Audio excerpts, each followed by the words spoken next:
kita lihat memang pertumbuhan tadi disampaikan bahwa pertumbuhan pembiayaan yang kita sebut dengan 445 triliun itu dan kemudian turun menjadi 406 triliun itu artinya adalah total pembiayaan yang ada di dalam aset perusahaan pembiayaan seluruh Indonesia. Nah, kalau kita lihat secara total penurunan itu artinya sekitar 9-10% dalam pertumbuhan pembiayaan di dalam asetnya. Nah, kalau kita lihat yang paling penting adalah bagaimana kita lihat pertumbuhan di semester 1 di tahun 2020. Kalau kita mencatat di tahun 2020 semester 1 ini, perusahaan pembiayaan menyalurkan kurang lebih 68 triliun.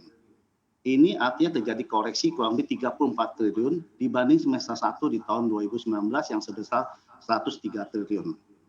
Kalau kita bicara mengenai Astra Credit Company sendiri di semester 1 2020 ini kita berhasil menyalurkan pembiayaan sebesar 111,3 triliun.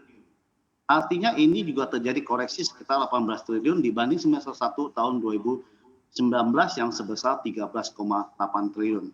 Memang ini situasinya kita tahu dengan situasi pandemik dan sebagainya yang terjadi di Indonesia pada saat ini sehingga menjadikan sangat terjadi koreksi dalam pertumbuhan pembiayaan ini.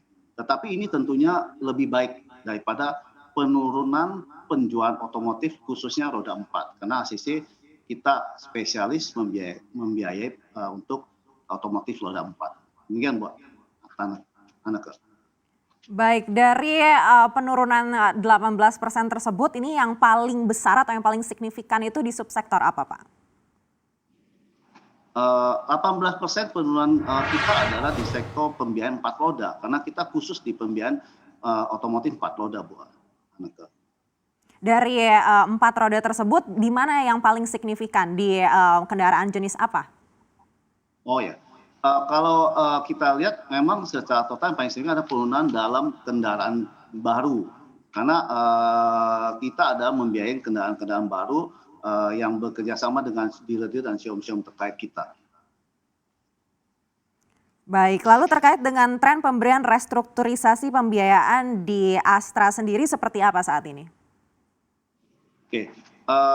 Di semester 1 memang sesuai dengan program pemerintah kita melakukan rescheduling terhadap kurang lebih 100.000 nasabah customer kami yang ada dalam akun yang aktif di ACC.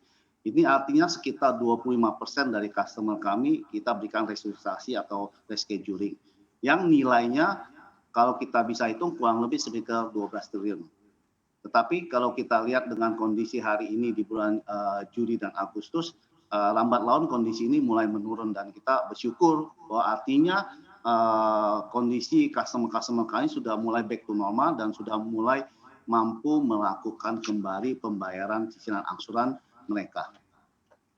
Artinya dari 25% tersebut di bulan September ini sudah tinggal berapa persen, Pak Tan?